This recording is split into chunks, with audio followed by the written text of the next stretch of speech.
Hey guys, John V from PhoneArena here. Right now I'm taking a first look between the LG G3 and the G2. Right off the bat, specs department, we know that the G3 just blows away the G2 in every aspect.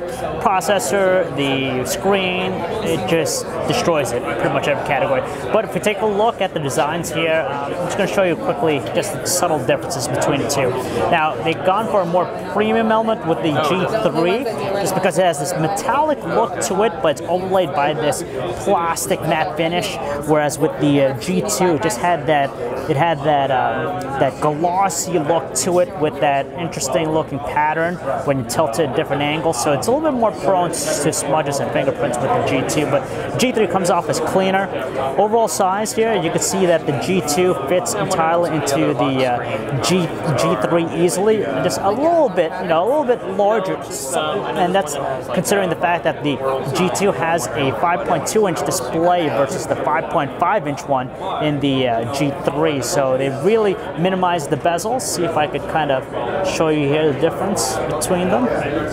So if you look at the bezels here, you can see how it's pretty much, it's tough to say, it looks almost identical, just a little bit skinnier with the G3. Tough to say, but it's just nice that you have a lot of screen with the front here on both devices. So as far as the other things, they have the same power button and volume control configuration in the back, but the G2's button is just a little bit more pronounced. It's flatter, recessed with the G3. 13 megapixel cameras in the rear. You have that laser autofocus, which is expected to give really fast focus times. You have a dual LED flash versus a single LED flash. The display, no question about it.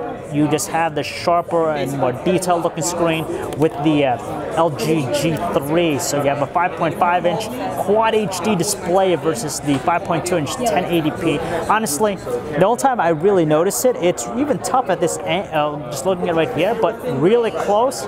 Not sure it's going to focus well. There's just a little bit more detail, but honestly, from a far distance like this, you're hardly going to notice the difference between the two. So it's fantastic that the G3 has an innovative, class-leading resolution, but honestly, it doesn't make too much of a difference compared to 1080p displays. IPS LCD, so pretty good viewing angles on both. Both are powered by Qualcomm's chips, but you have a newer chipset with the G3, of course, the 801 with 1 gigabyte of RAM, I believe 2.5 gigahertz. 2 gigabytes of RAM, the 2.5 gigahertz processor. So, as far as the performance, they're both just pretty much on par to one another. You're going to have very quick, instantaneous performances between the two. You could see very snappy, no evidence of lag, so it's nice that they've maintained that.